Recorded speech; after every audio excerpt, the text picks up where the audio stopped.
বগুড়া জেলার শেরপুর উপজেলার কুসুম্ব ইউনিয়নের গোসাইবাড়ি গ্রামে গত মঙ্গলবার রাতে জামায়াত কর্মী কাবিল উদ্দিনকে মুঠোফোনে ডেকে নিয়ে পিটিয়ে ও শ্বাসরোধ করে হত্যা করার নৃশংস ঘটনার তীব্র নিন্দা ও প্রতিবাদ জানিয়েছে জামায়াত ইসলামী।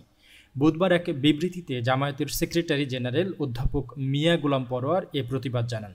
বিবৃতিতে মিয়া গোলাম পরোয়ার বলেন, নিহত জামায়াতকর্মী কাবিল উদ্দিনের পরিবারের সদস্যরা জানিয়েছেন যে তাদের এলাকার দুর্বৃত্তরা অন্যায় ও অসৎ কাজে বাধা দেওয়ার কারণেই তাকে পরিকল্পিতভাবে হত্যা করেছে।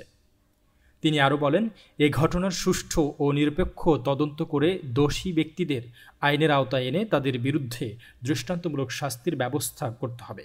অধ্যাপক মিয়া গোলাম পরোয়ার নিহত কাবিল উদ্দিনকে শহীদ হিসেবে কবুল করার জন্য আল্লাহর কাছে দোয়া করেন এবং তার শোক সন্তপ্ত পরিবার ও পরিজনদের প্রতি গভীর সমবেদনা জানিয়ে দোয়া করেন। তিনি আল্লাহর কাছে নিহত পরিবারকে এই শোক সহ্য করার তৌফিক প্রার্থনা করেন।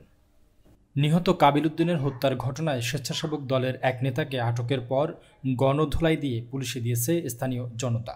মঙ্গলবার রাতে উপজেলার কুসুম্বি ইউনিয়নের গোসাইবাড়ি বটতলা বাজার এলাকা থেকে তাকে আটক করা হয়। আটককৃত ওই স্বেচ্ছাসেবক দল নেতার নাম মোহাম্মদ গোলাম আজম। তিনি কুসুম্ব ইউনিয়নের গোসাইবাড়ির কলোনি গ্রামের শহীদুল ইসলাম প্রামাণিকের ছেলে। বেলাল হোসেন রবি, HR নিউজ।